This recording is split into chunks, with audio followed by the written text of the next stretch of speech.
saya update dulu temannya yang masuk join. Oke, sudah. Sampai mana di hardware? Oh iya, brainware. Brainware di sini nanti dibagi menjadi beberapa fungsi sesuai dengan tupoksinya masing-masing. Ada bagian brainware ini yang dipakai untuk menganalisis sistem. Ya, ini biasanya dipakai sebelum software itu dibuat, dianalisis dulu kebutuhannya bagaimana, alurnya nanti bagaimana. Kemudian ada selain sistem analisis ada namanya programmer, orang yang mengcoding apa kebutuhan dari analisis. Oh, saya ingin membuat aplikasi tentang manajemen perawatan. Gitu. Yang tugasnya yang coding siapa ya? Tadi program berarti. Nanti menggunakan bahasa software, bahasa pemrograman. Banyak sekali. Ada yang berbasis web, ada yang berbasis standalone, ada yang berbasis Android dan sebagainya. Itu programmer. Ada juga yang namanya teknisi. Ini biasanya bertanggung jawab kalau ada trouble terhadap komputer, PC-nya dan sebagainya. Itu yang bermasalah. Yang bertanggung jawab adalah seorang teknisi. Kemudian ada namanya end user. End user itu adalah pemakai akhir ya. Pemakai akhir ya kayak kita mungkin perawat kalau di sebuah institusi layanan kesehatan. Kemudian pimpinan itu end user. Artinya ya tinggal pakai saja. Nanti sistem informasi mungkin yang dibuat oleh programmer, kebutuhannya kurang apa, gitu. Kalau ada terjadi trouble ya tinggal bilang ke teknisi dan sebagainya, namanya end user. Dan mematikan, menghidupkan komputer, gitu. Itu masuk kategori end user. Oke, kita bahas ke teknologi informasi yang pertama. Ini salah satunya hardware tadi. Ini ada hardware. Jadi 3 komponen itu harus ada. Contoh kalau kita beli komputer sudah ada hardware-nya, tapi belum beli OS-nya, sistem operasinya belum beli. Ada brainware-nya kita selaku membeli, kita nyalakan komputer kan tetap tidak bisa masuk ke sistem operasi kan tetap belum bisa dipakai. Atau mungkin sudah kita beli hardware-nya, kita sudah beli OS-nya berarti install gitu ya. Tapi tidak ada yang menyalakan laptop atau PC-nya ya, nanti komputernya juga tidak bisa dipakai. Itu ya 3 komponen itu harus ada. Oke, lanjut. Sekarang, nah ini pengertian antara data dengan informasi ya. Dan fungsi dari komputer sebagai pemrosesnya seperti itu. Jadi contoh kalau nanti dalam sebuah sistem informasi ada kumpulan data, ya kumpulan data itu sebagai bahan mentah berupa angka, gambar atau tulisan ya. Kemudian komputer sebagai pemrosesnya lewat menggunakan instruksi program, isinya ya deretan instruksi yang mengendalikan komputer melakukan tindakan sesuai dengan perintah yang dilakukan. Kemudian menjadi sebuah informasi ya, bahan mentah yang diolah menjadi bahan yang berguna untuk mengambil keputusan. Nah, informasi ini untuk dunia sekarang menjadi mahal ya. Maksudnya hampir sama kayak kalau kita ibaratkan sebuah core bisnis ini informasi ya hampir sama kayak aset. Sekali kita kehilangan informasinya, contoh perbankan. Kalau memiliki data informasinya pelanggan hilang semua ya bisa dituntut. Gitu. Jadi informasi di sebuah institusi atau lembaga itu menjadi nilai investasi ya, yang sangat berguna digunakan untuk mengambil keputusan. Oke, kemudian pengertian teknologi informasi sendiri itu apa? Pengertian teknologi informasi kalau kita ranahkan ke teknologi komunikasi ya, itu yang berhubungan dengan komunikasi jarak jauh, ada telepon, radio, televisi. Ya, konsep ini, konsep komunikasi baik itu telepon, radio, televisi, kalau sekarang berganti dengan internet gitu ya, dengan sudah berganti semua menggunakan internet ya. Dari radio, televisi, telepon. Kalau kita menggunakan jaringan komputer itu bisa terkonek semua. Kan sering dengar itu radio streaming ada ya. Kayak di mana itu punya alamat situsnya, nanti tinggal klik play dari manapun kalian bisa mendengar. Contoh kalau radionya di Semarang, kalian pas kebetulan baru ikut umroh orang tua ini, bisa diklik langsung terdengar di Arab Saudi tanpa ada kabel yang neko-neko karena semua sudah dikomunikasikan menggunakan teknologi komputer lewat satelit. Televisi juga sama. Dulu zaman sekarang yang streaming di aplikasi App Store itu banyak sekali ya, kayak video itu miliknya apa CTV Indonesia, kemudian ada RCTI Plus itu dari e-news dan sebagainya semua sudah dikombin dalam sebuah teknologi informasi, dikombin dengan teknologi komputer. Telepon apalagi sekarang sudah berganti ke WA semua ya, WA Telegram. Sekarang membeli pulsa jarang, membelinya pakai data. Itu perkembangan yang mungkin sekarang sudah kalian rasakan, mungkin zaman dulu belum ada. Kita lanjutkan pengertian teknologi informasi ya, hampir semua rata yang dapat berkomunikasi satu sama lain dan terdapat komputer. Ya, ini jaringan komputer. Bukan hanya komputer dapat berkomunikasi satu sama yang lain. Nanti sebentar. Jadi konsep sederhananya teknologi komputer ini apa ya, semua yang bisa terhubung ke device satu dan device yang lain tidak bisa dilepaskan oleh peranan jaringan komputer. Mungkin ini dipelajari oleh ini teman-teman elektromedik ya, atau teman-teman yang di sistem informasi ini, kan ada sistem dan teknologi informasi prodi itu tentang komunikasi. Kita pengantar saja. Sekarang kita kelompokkan teknologi informasinya ya. Pengelompokan teknologi informasi itu lebih ke arah ini komponen dari komputernya tadi, karena tidak dipisahkan tadi bahwa teknologi informasi itu tidak bisa lepas dari komputernya itu sendiri, dan teknologi komunikasi juga tidak bisa dilepas dari komputer. Maka kita pengelompokan teknologi informasi kita kelompokkan berdasarkan bagian atau komponen di dalam sebuah komputer. Ada dikenal istilahnya teknologi komunikasi. Kalau di bagian hardware, kalau pernah pelajari tentang hardware komputer, namanya communication device-nya. Communication device. Kemudian ada teknologi masukan, itu ada namanya input device. Ada teknologi keluaran, ada output device. Kemudian teknologi perangkat lunak, ada software itu ya. Software nanti dibagi menjadi beberapa macam lagi. Ada teknologi penyimpanan, ya. Teknologi penyimpanan itu storage unit. Ini dia penyimpanan, dan mesin pemproses itu processing unit. Ya, jadi tolong nanti tugas praktikumnya simpel saja. Yang pengelompokan teknologi informasi ini kalian detailkan ini contoh-contohnya. Saya sampaikan sekilas saja ya. Kalau teknologi komunikasi itu yang untuk network, untuk komunikasi jaringan apa kira-kira? Kalau HP kalian, kalau ingin komunikasi harus ada apa? Internet. Nah, internet belinya di mana? Harus mengaktifkan apa internet itu? Kan harus beli data dulu, toh. Nah, data itu akan di-on-kan itu menggunakan modem. Jadi ada komunikasi satu, ada device yang namanya modem. Kemudian untuk bisa tersambung ke jaringan itu bisa juga menggunakan apa? Kalau di area hotspot itu mengaktifkan apa? Wi-Fi-nya ya. Wi-Fi-nya di-on-kan. Itu juga termasuk hardware komunikasi, ya, Wi-Fi. Kalau di komputer itu yang zaman dulu masih ada LAN card yang colokan RJ45 itu, ya, itu sudah masuk ke sana. Kemudian ada juga yang kalau di dalam komputer itu ada untuk menghubungkan antara satu jaringan dengan jaringan yang lain. Atau mungkin kalau di rumah ada yang berlangganan internet ISP, Internet Service Provider, kayak gitu IndiHome maupun Firstmedia. Ada perangkat apa di sana? Satu kabelnya tentu ya, kabelnya itu biasanya menggunakan fiber optik.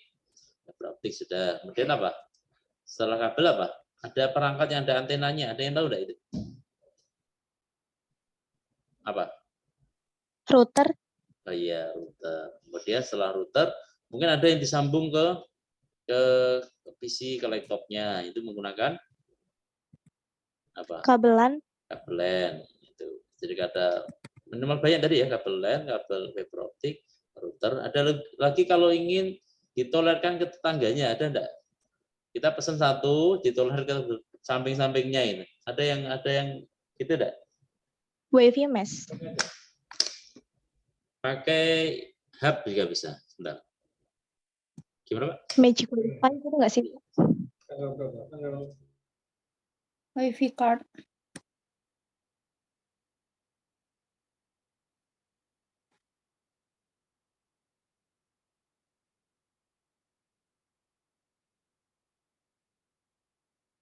Oke, maaf tadi ada iklan sebentar. Oke, Jadi ada hub switch-nya. Biasanya kita pakai hub switch yang satu koneksi mau digabungkan ke beberapa koneksi kalau dia menggunakan kabel ya. Tapi kalau menggunakan apa WiFi ya cukup menggunakan apa akses point, beli AP namanya. Nanti ditolerkan ke yang lain. Oh contoh sinyalnya dari rumah mungkin punya 2 rumah atau ruangan yang jauh ini ya. Ditolerkan menggunakan akses point di tengah-tengah nanti bisa terhubung. Itu salah satu contoh hardware untuk komunikasi. Kemudian ada input device atau teknologi masukan. Hardware-nya apa saja kira-kira? Kita bisa memasukkan data ke PC, ke komputer. Menggunakan apa hardware-nya? Yang sering kalian pakai, itu baru ketik ini. Berarti bisa pakai apa untuk ngetik-ngetik? Keyboard, satu. Keyboard itu kalau dari definisinya bisa menginputkan apa saja? Ada yang tahu? Apa saja lewat keyboard itu bisa menginput apa? Teks, kemudian apa? Number, simbol-simbol khusus, ya. Fungsi juga bisa. Kemudian input pointer pakai apa? Kalau di ini menginputkan pointer di PC pakai apa? Pointernya itu yang gerak-gerak kursor itu pakai apa biasanya? Mouse. Mouse bisa. Kalau punya apa? Laptop Lenovo itu ada trackball juga bisa. Atau touchpad yang ada di apa? Laptop itu juga bisa ya. Atau kalau laptopnya memiliki touchscreen juga bisa dipakai untuk inputan ini apa? Inputan kursor atau pointer. Kemudian kalau kita menginputkan suara pakai apa kira-kira? Menginputkan suara ke dalam PC kayak kita Zoom itu. Zoom itu atau di HP kalian itu ada apa kok suaranya bisa masuk? Hardware-nya apa?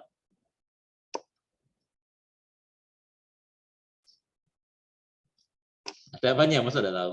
Ada mikrofonnya. Di HP itu ada mikrofonnya. Kalau di PC ya ini yang saya pakai headset ini mic-nya seperti ini. Mikrofon. Kalau menginputkan gambar kira-kira pakai apa? Memasukkan gambar dalam PC ini. Nangkapnya pakai apa kira-kira? Bisa menggunakan webcam bisa.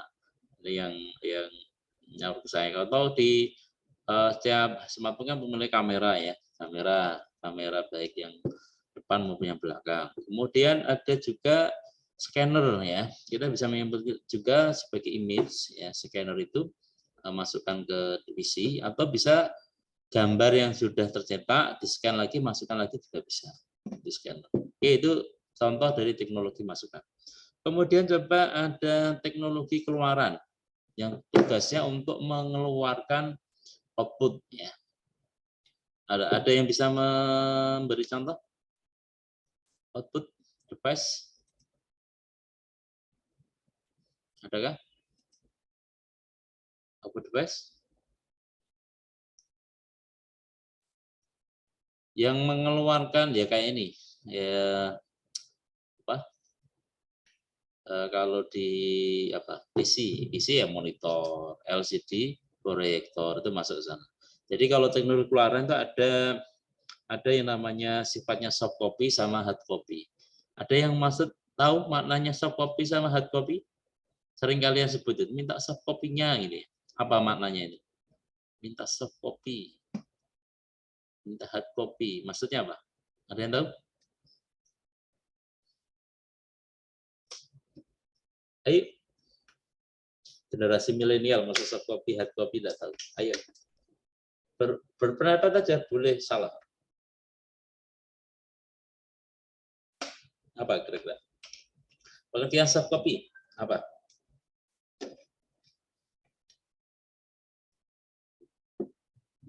Kalau disebut namanya ini kelihatan. Ini yang cowok, presentasi cowok sama ceweknya berapa nih? Banyak yang cewek apa banyak yang cowok? Banyak cewek, Pak. Banyak ceweknya. Jericho Tasya, siapa dari bilang lagi? Jericho ini cewek atau cowok? Tasya Rika. Jericho. Hadir, Pak. Nah, ya, coba Pak. soft copy itu apa? Soft copy. Soft lembut, kopian. Kopian lembut. Apa maksudnya kalau diminta soft copy itu kamu ngasih apa kira-kira? Masih? Nggak boleh menjawab. Boleh, silakan. Untuk hard copy itu ada berupa fisiknya, tapi kalau untuk soft copy itu hanya dari bagian isinya saja, filenya. Jadi kalau definisinya diperhalus, soft copy itu maksudnya adalah suatu yang masih bisa diedit kembali. Jadi ranahnya, jadi penyebutan dulu itu memang ada klarifikasi atau pembagian pengelompokan di output device hardware itu perangkat-perangkat yang menampilkan soft copy saja. Soft copy itu maksudnya itu ya, artinya tampilannya masih bisa diedit. Contoh kalau masih tampil di layar, masih tampil di LCD proyektor, masih disimpan di dalam file, itu kan masih bisa diedit ya. Itu maksudnya soft copy. Maka orang cenderung kalau minta soft copy ya minta filenya, Ada istilah hard copy. Hard copy benar tadi, sudah ada barangnya tapi sudah tercetak. Bisa cetakan di kertas, bisa foto yang sudah tercetak, itu namanya hard copy. Ya. Nah, hasilnya untuk hard copy bisa dimasukkan ke soft copy? Enggak, bisa, karena itu lewat perangkat scanner itu kan bisa menjadi soft lagi. Ya, cuma masalahnya tidak seperti, contoh kalau di Word dicetak lagi, sudah kumel gitu, mau dimasukkan lagi tapi tidak sempurna, teksnya tidak bisa diambil keseluruhan, paling ada yang hilang gitu ya. Itu hard copy sama soft copy. Kalau hard copy contohnya apa ya? Tadi ada printer. Ada pernah dengar kalau yang nyetak pakai MMT? Ada dikasih, mungkin pernah jadi anggota Karang Taruna, dikasih tugas untuk nyetak MMT gitu. Nyetaknya pakai apa?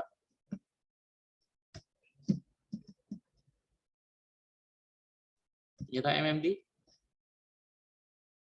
Ada yang tahu? Pakai?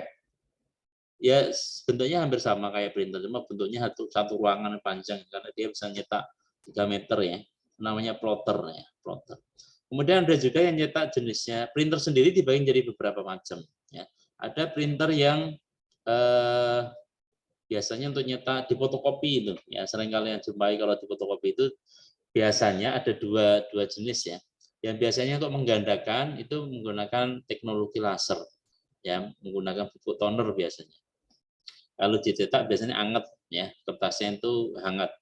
Itu karena ada proses listrik statis itu antara positif dan negatif, tarik menarik. Kemudian ada fusernya sebagai pemanas supaya nempel bubuk tonernya di kertas itu permanen ya. Maka ada proses pengeringan, pemanasan di sana.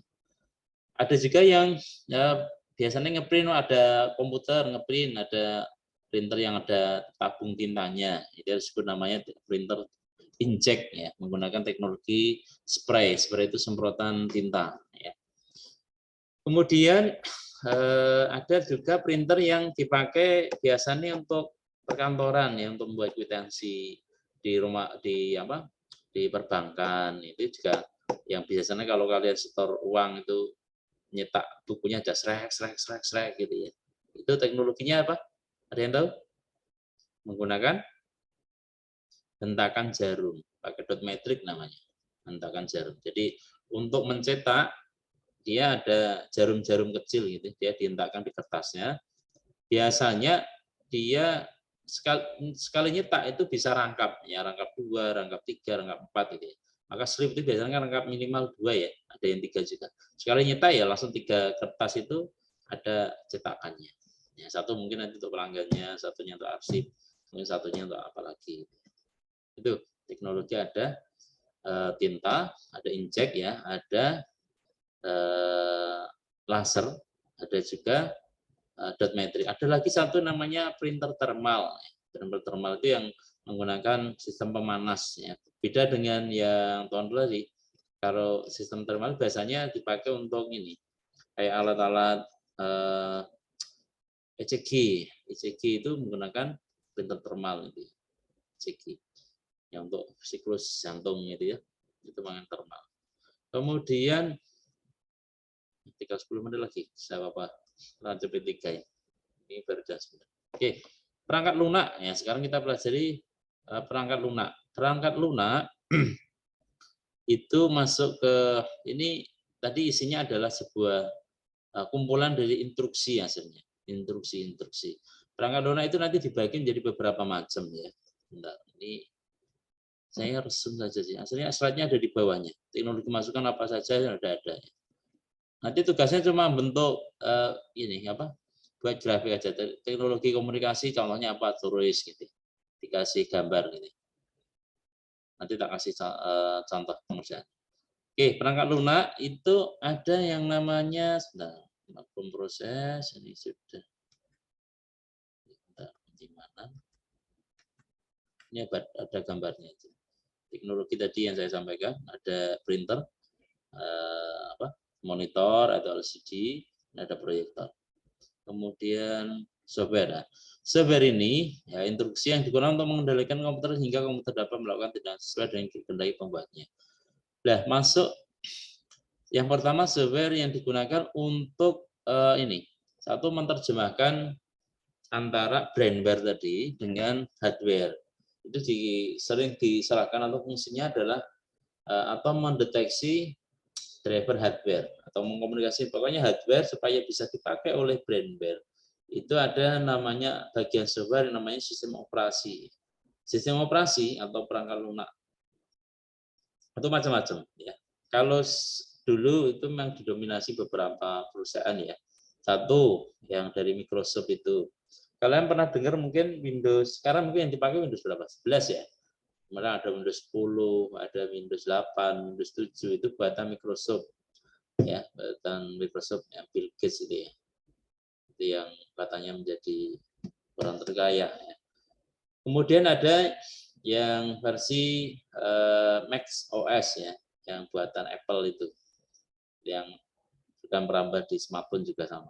Kemudian ada yang berbasis open source ya, kayak Android itu aslinya open source, cuma yang versi Android itu memang dikembangkan oleh satu perusahaan Google ya. Kalau yang open source yang buatan umum, maksudnya umum tidak corporate, itu ada Ubuntu, Red Hat, Mandarin dan sebagainya. Dan masing-masing sistem operasi itu memiliki ya keunggulan dan kelemahan masing-masing ya dari user interface-nya. Tergantung kita mau makainya terbiasanya pakai apa. Tapi ya harus ini, maksudnya kalau softwarenya punya undang-undang hak cipta, kita harus membeli lisensinya. Ya contoh di produknya Microsoft. Kalau macOS itu kan biasanya Apple itu kan kalau kita beli hardware-nya sekaligus ada software-nya. Jadi harus banding. Tapi kalau Microsoft tidak, hardware dengan software terpisah biasanya. Jadi tidak membuat hardware dia. Kalau apalagi kalau Open Linux jadi pilihan mau diisi apa. Kemudian ada software tadi ya, sistem operasi. Kemudian ada software yang digunakan untuk membantu pekerjaan kantor. Ya, kita sering dengar Microsoft Office ini yang buatan Microsoft ya. Kemudian ada apa ya, saya pernah buat yang gratis Office apa? Yang pernah pakai apa? Saya cari di Play Store. Di versi desktop juga ada yang buat itu. Yang bisa membuka Word, PDF itu. Jadi satu. Sekarang banyak sekali yang dari Google pun punya yang pembuat untuk WPS ya, ini yang sering dipakai juga WPS itu baik di smartphone, baik di Android, baik yang Apple atau mungkin yang PC itu bisa menginstal WPS Office. Tapi kelihatannya sudah tidak harus bayar ya. Kalau tidak salah terbaru harus bayar. Oke. Kemudian ada beberapa upaya yang dipakai untuk membuat program di aplikasi dikenal bahasa pemrograman. Nanti mungkin dipelajari di semester kalian 3 bagaimana kita membuat sebuah sistem aplikasi. Kemudian ada juga program yang digunakan untuk desain grafis yang mungkin disampaikan oleh Pak Sigit. Nanti banyak sekali aplikasi-aplikasi yang bisa. Ada juga yang untuk multimedia, salah satunya kayak browser, komputer, MP3 dan sebagainya. Itu masuk ke sana. Oke, saya kira itu tentang perangkat lunak. Apalagi tadi perangkat lunak, keluaran tadi sudah ya. Sebentar. Oh ya, penyimpanan. Storage device, media penyimpanan. Salah satu manfaat kita gunakan teknologi informasi yang berbasis komputer itu adalah menghemat atau efisiensi dalam menyimpan data. Kalau sebelumnya mungkin disimpan dalam lembaran kertas. Contoh kalau kayak seperti institusi Karyadi itu untuk menyimpan data pasien karena dia rujukan satu nasional ya, atau karena RSUP Rumah Sakit Umum Pemerintah. Itu menjadi rujukan di daerah-daerah. Bayangkan data pasiennya sampai berapa kalau kita semua tersimpan dalam sebuah paper. Maka untuk menyimpannya, ringkasnya kita simpan dalam media penyimpanan.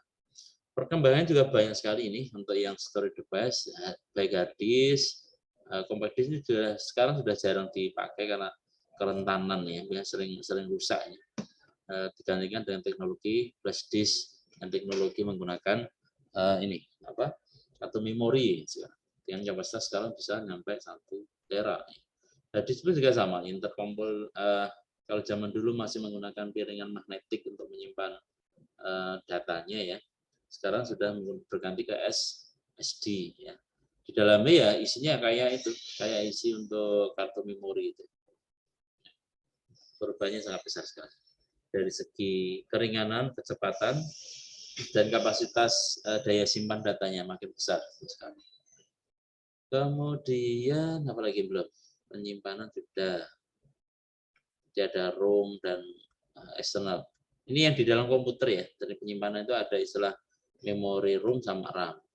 ROM itu read only memory itu kalau di dalam PC waktu komputer nyala itu yang sedang adalah read only memory. Tapi begitu nyimpan ya. Kalau di smartphone ROM-nya itu lebih ke ini media penyimpanan internalnya ya. Tapi aslinya beda. Yang sama itu RAM. Jadi kalau RAM di PC, contoh kita memiliki komputer 4 GB ya. Kalau di RAM smartphone mungkin ya kemarin ada 4, ada 8 tergantung serinya ya. Itu yang digunakan untuk membantu proses kinerja dari mengolah. Jadi kalau smartphone kok lelet itu kemungkinan RAM-nya yang perlu ditambah. Tapi biasanya untuk smartphone jarang RAM-nya yang bisa ditambah dan dikurang. Biasanya sudah jadi 1. Kalau sekian paketnya ya sekian, harus ganti. Kalau PC bisa di-upgrade. Kemudian yang tadi disampaikan yang hard disk, CD, flash disk atau memori itu masuk ke penyimpanan eksternal. Penyimpanan eksternal. Ya bentuknya ROM itu yang bias seperti ini kalau dibuka di komputer. RAM yang ada di dalam PC atau laptop itu bentuknya ukurannya hampir sama kayak gini. Cuma ukuran kalau di laptop itu biasanya lebih kecil, lebih sodim guys. Teknologinya macam-macam.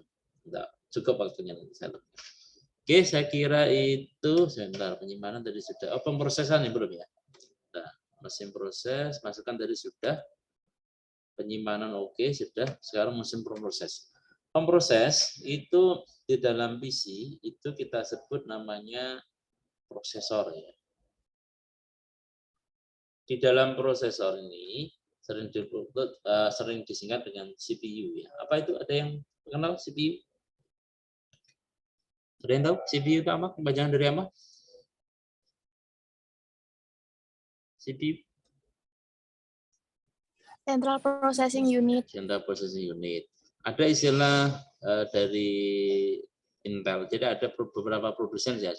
Kalau yang sering dipakai di masyarakat ya enggak bisa kita harus dominan yang mana enggak ya. Ya ada yang seri Pentium sampai Core i itu ya, sampai Core i 9 ya.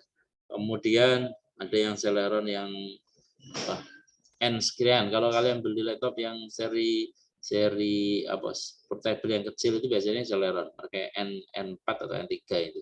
Kalau yang versinya ada juga yang menggunakan AMD yang biasanya untuk game-game itu ya. Gantung pilihannya sesuaikan dengan kebutuhan. Kemudian ada bentuknya kayak apa toh di dalam PC kalau dilihat secara analoginya ya di dalamnya ya sebenarnya ini kumpulan di dalam mesin ini ada transistor, ada IC ya jutaan isinya. Ini contohnya Core i7 seperti itu.